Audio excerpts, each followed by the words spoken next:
அழகே அழகுல அடுத்த நடக்க போதுன்னு வாங்க பார்க்கலாம். மதிக்கு வேலை போன விஷயம் தெரிஞ்ச உடனே தங்கராஜ் அன்னைக்கு நைட்டு ஃபுல்லா குடிச்சுக்கிட்டு நல்ல சந்தோஷமா இருக்காரு. அப்பதான் ரேவதி வந்து, என்னங்க இன்னைக்கு இல்லாம இன்னைக்கு இப்படி குடிச்சுக்கிட்டு இருக்கீங்க அப்படின்னு சொல்லி ரேவதி கேட்க, அப்பதான் தங்கராஜ் குடி போதையில சும்மா இருக்காம தவளை வாயாலேயே கெடுன்ற மாதிரி, ஏ ரேவதி ரேவதி ரேவதி இங்க வா, நான் எவ்வளவு சந்தோஷமா இருக்கேன் தெரியுமா, இந்த தங்கராஜ் ஒரு விஷயத்த நினைச்சா அப்படியே முடிச்சிருவான், அதுக்கு உதாரணம் தான் ஒரு விஷயம் அப்படின்னு சொல்லிட்டு தங்கராஜ் சொல்லவும், என்னங்க என்ன அப்படின்னு சொல்லிட்டு ரேவதி கேட்க, இந்த மதி இருக்காளே மதி சுரேஷ் பொண்டாட்டி அப்படின்னு சொல்லி தங்கராஜ் சொல்லவும், ஆமா மதி அவளுக்கு என்ன அப்படின்னு சொல்லி ரேவதி கேட்க, அவளுக்கு வேலை போயிருக்குமே அப்படின்னு சொல்லிட்டு தங்கராஜ் சொல்லவும், ஆமாங்க மதி பாவம் ரொம்ப வருத்தப்பட்டா சொன்னா அப்படின்னு சொல்லிட்டு ரேவதி சொல்லவும், அந்த வேலை எப்படி போச்சு, யாரால போச்சு, அவ நல்லா பிள்ளைகளுக்கெல்லாம் பாடம் சொல்லி கொடுக்குறவதான், அந்த வேலை போறதுக்கு காரணம் நான் தான், இந்த தங்கராஜ் தான் அப்படின்னு சொல்லிட்டு தங்கராஜ் சொல்லவும் ரேவதிக்கு பயங்கரமான அதிர்ச்சி.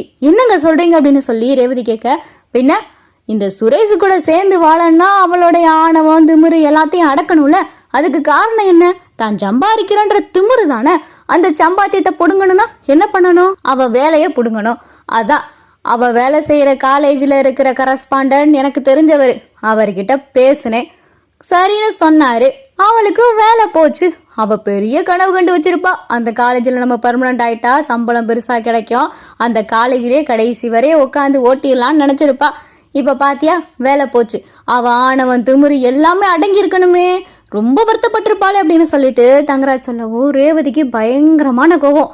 ஏங்க ஏங்க இப்படி செஞ்சீங்க, பாவங்க அந்த பொண்ணு அப்படின்னு சொல்லிட்டு ரேவதி சொல்லவும், பாவமா படி போய் ஏதாவது ஸ்நாக்ஸ் எடுத்துட்டோம் அப்படின்னு சொல்லிட்டு இங்க பார்த்தா தங்கராஜ் ரேவதியை விரட்டி விட, ரேவதிக்கு பார்த்தா பயங்கரமான கோவம் வருது. உடனே பார்த்தா மதிக்கு ஃபோன் பண்றாங்க.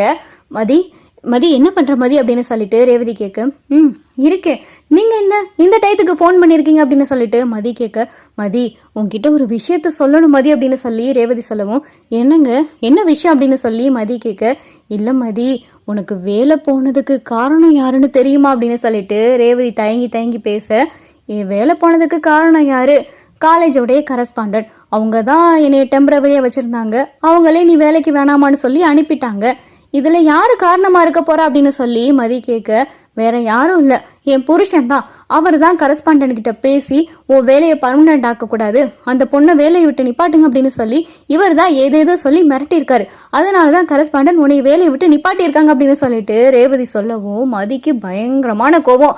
என்னங்க சொல்றீங்க அப்படின்னு சொல்லி மதி கேட்க, ஆமா மதி என் புருஷனுக்கு தெரியாத ஆட்களா, என் புருஷன் தான் இந்த வேலையை செஞ்சது அப்படின்னு சொல்லிட்டு ரேவதி சொல்லவும், ஏங்க அவர் ஏங்க இப்படி எல்லாம் செய்யறாரு அப்படின்னு சொல்லிட்டு மதி கேட்க, என்ன பண்றது மதி மன்னிச்சிரு மதி, அவருக்கு பதிலாக நான் உங்ககிட்ட மன்னிப்பு கேட்கறேன் அப்படின்னு சொல்லிட்டு ரேவதி சொல்ல, டக்குன்னு பார்த்தா மதி போனை வச்சுறாங்க. மதி மதி அப்படின்னு சொல்லிட்டு ரேவதி ஃபோன் பண்றாங்க. ஆனா மதி பார்த்தா ஃபோன் எடுக்க மாட்டேங்கிறாங்க. அப்ப இதுக்கெல்லாம் காரணம் அந்த தங்கராஜ் தான். நானும் போனா போதுன்னு சொல்லி பொறுத்து அமைதியா போனா என்னைய பழிக்கு பழி வாங்க பாக்குறாங்களே, இவங்களெல்லாம் நான் சும்மா விட மாட்டேன் அப்படின்னு சொல்லிட்டு மதிக்கு பயங்கரமான கோபம் வருது.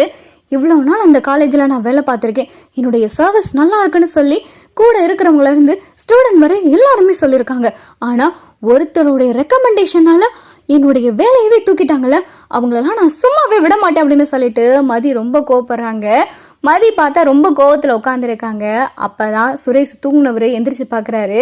ஏய் நீனும் தூங்கல அப்படின்னு சொல்லிட்டு சுரேஷ் கேட்க, மதி பயங்கரமான கோவத்துல உட்காந்துருக்காங்க. சுரேஷ் லைட்டை போட்டு கேட்குறாரு, ஏய் என்னாச்சு ஏன் தூங்கல அப்படின்னு சொல்லி சுரேஷ் கேட்க, என் வேலை போனதுக்கு காரணம் யாரும் தெரியுமா அப்படின்னு சொல்லிட்டு மதி கேட்க, யாரு உன் காலேஜ் கரஸ்பாண்டன்ட் தானே அப்படின்னு சொல்லிட்டு சுரேஷ் அப்படியே மென்னு முழுங்க. சுரேஷுக்கும் இந்த விஷயம் தெரியும், என் வேலை போனதுக்கு காரணம் வேற யாரும் இல்லை, உங்க மாமா தங்கராஜ் தான் இந்த வேலையை செஞ்சிருக்காரு அப்படின்னு சொல்லிட்டு மதி சொல்ல, சுரேஷுக்கு பார்த்தா பயங்கரமான அதிர்ச்சியா இருக்கு. ஐயோ இதுல நம்ம இது இருக்குன்னு தெரிஞ்சா அவ்வளவுதானே, எதையுமே தெரியாம காட்டிக்கிறணும் சுரேஷ் அப்படின்னு சொல்லிட்டு சுரேஷ் பார்த்தா திருன்னு முழிச்சுக்கிட்டு இருக்காரு.